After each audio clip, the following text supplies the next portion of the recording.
wabarakatuh. Waalaikumsalam. Jadi hari ini kita akan belajar tentang bahasa Indonesia yang membahas tentang majas dalam puisi. Belum masuk ke pelajaran, alangkah baiknya kita baca doa terlebih dahulu. Berdoa dimulai. Sudah selesai. Sebelum masuk materi tentang majas, apakah yang sudah tahu apa itu puisi sebelumnya? Kalau tentang Menurut puisi, menurut opini Pian, mungkin kamu sudah tahu gitu. apa puisi itu?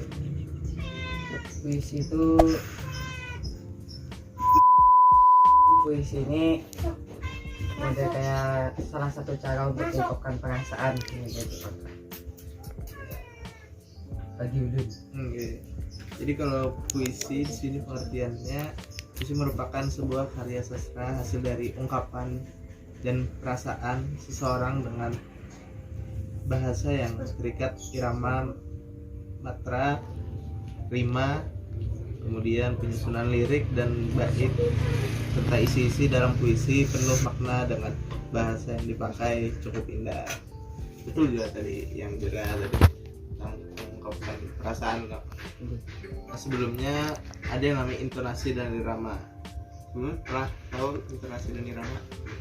Intonasi dan irama tuh kayak model kayak nada gitu lah. Iya betul. Lagunya lah.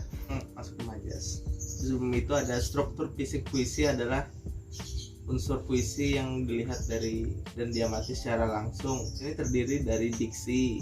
Diksi itu kayak apa ya? Diksi itu pemilihan kata ya. Citraan atau imaji, imahayal gitu lah. Majas, nah majas nih kena yang akan kita bahas kena kata konkret, tipografi dan rima. Nah sekarang apa itu majas? Majas adalah gaya bahasa yang digunakan penulis untuk menyampaikan sebuah pesan secara imajinatif dan kias. Hal ini bertujuan membuat pembaca mendapat efek tertentu dari gaya bahasa tersebut yang cenderung ke arah emosional. Biasanya majas bersifat tidak sebenarnya alias kias ataupun konotasi. Jadi makna kias itu seperti perumpamaan atau persamaan gitu. Namun ada 3 jenis majas yang paling banyak digunakan, yang paling umum lah yang ada di puisi itu biasanya, yaitu majas personifikasi, majas metafora, dan majas hiperbola. Ketiga jenis majas tersebut yang sering dipilih ketika orang membuat puisi. Kemudian macam-macam majas. Kelihatan dulu ya.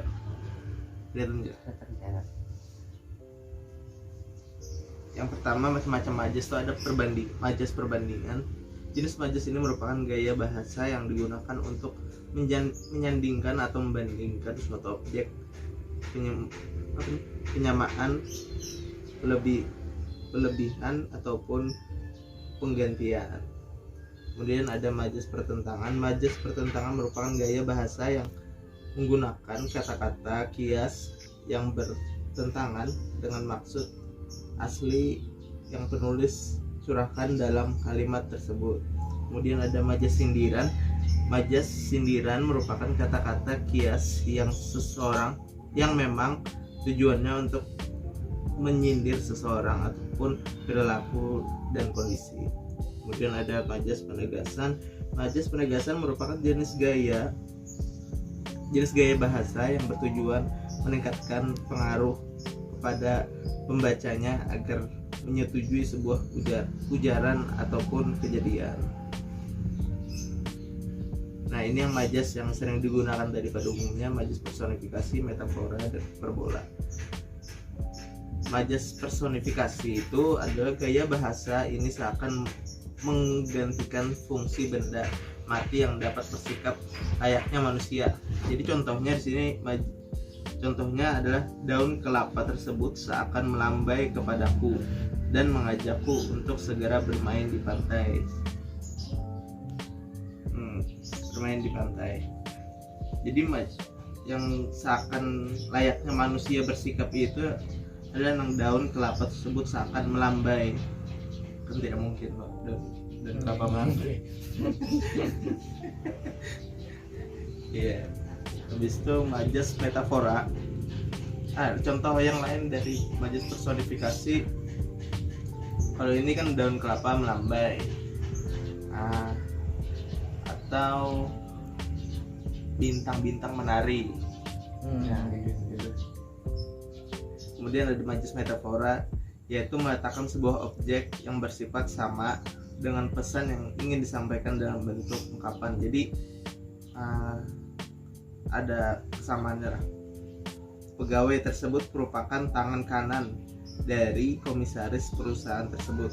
Tangan kanan di sini merupakan ungkapan dari bagi orang yang setia dan dapat dipercaya. Jadi tangan kanan itu. Jadi persamaan Kak, memang kata artinya sama tapi diksinya aja berbeda. Kemudian ada majas hiperbola, yaitu mengungkapkan suatu dengan kesan berlebihan, bahkan hampir tidak masuk akal. Contohnya, orang tuanya memeras keringat agar anak tersebut dapat terus bersekolah. Memeras keringat ini artinya bekerja keras dengan keras, sama kayak orang tua itu banting tulang kan mungkin juga tulang. Iya, jadi salah satu contohnya gitu. Nah, apakah ada pertanyaan dulu tentang contoh-contohnya kah? Tapi yang ada bisi contoh masukan tentang 3 majas ini. Berarti majas metafora tadi itu udah kayak persamaan gitu, jangan berbeda diksi gitu ya. Iya. Bersifat sama pesannya yang ingin disampaikan dalam apa? Di objeknya yang disamakan. Kalau majas personifikasi itu sama kalau majas sindiran. Beda. Personifikasi, metafora dan hiperbola ini masuknya di sini. Di perbandingan sini. Oh, di perbandingan. Sindiran kan biasanya ada sarkastik. Oh, ini.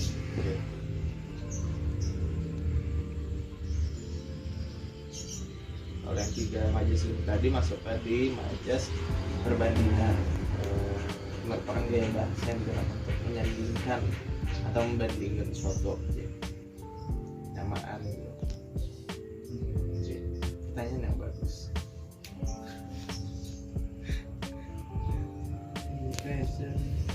Nah, sekarang buat puisi.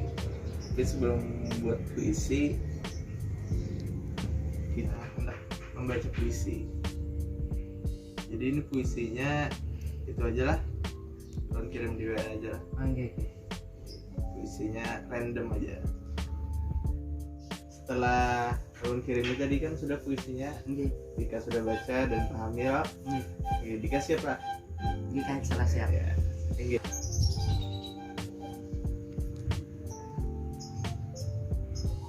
Ribuan tetesan air menyerbu bumi,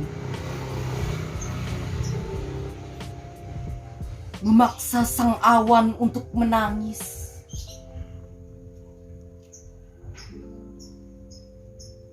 Sementara butiran-butiran bening menari di atas tanah. Petir pun tak sungkan untuk mengaung bersamaan dengan angin yang berlari menerjang alam.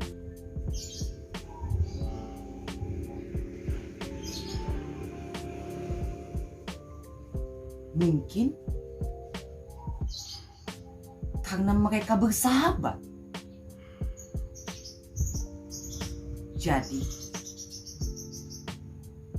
mereka selalu datang bersama.